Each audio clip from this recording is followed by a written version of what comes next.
Hello bachcho, let's read the question. The question says a rocket with a lift of mass 3.5 into 10 to the power 4 kg is blasted upward with an initial acceleration of 10 meter per second square.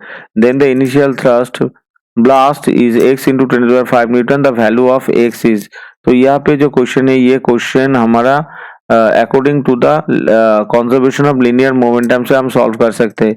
तो पहले तो क्या है, उसका जो mass है, the mass of the rocket कितना है 3.5 into 10 to the power 4 kg, ये हो गया उसका मास।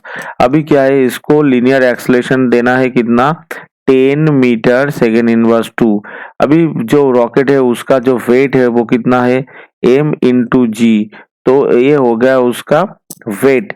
अब उसको एक्सलेशन देना है ऊपर की तरफ, तो ऊपर की तरफ उसका जो थ्रस्ट फोर्स आएगा वो कितना आएगा, वो आ जाएगा, अगर हम एक्सलेशन को a लिख लेते हैं तो m into A. So the total force should be M G plus M plus M G plus कितना आएगा, एम जी प्लस हो जाएगा एम ए, तो ये हो जाएगा M G plus M A. So the total force is, M का value कितना है 3.5 इंटू 10 टू दी पावर 4 और जी का वैल्यू कितना है 10, ए का वैल्यू भी है 10। तो एफ का जो वैल्यू होगा वो कितना होगा 7 इंटू 10 टू दी पावर 5 हो जाएगा। तो हमें क्या है, हमारा यहाँ पे जो ब्लास्ट फोर्स है, ब्लास्ट फोर्स का वैल्यू कितना है, ब्लास्ट फोर्स का वैल्यू है x into 10 to the power 5।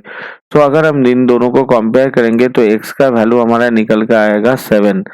So the initial blast thrust blast is x into 10 to the power 5 and the value of x is 7। सो हमारा answer आएगा 7।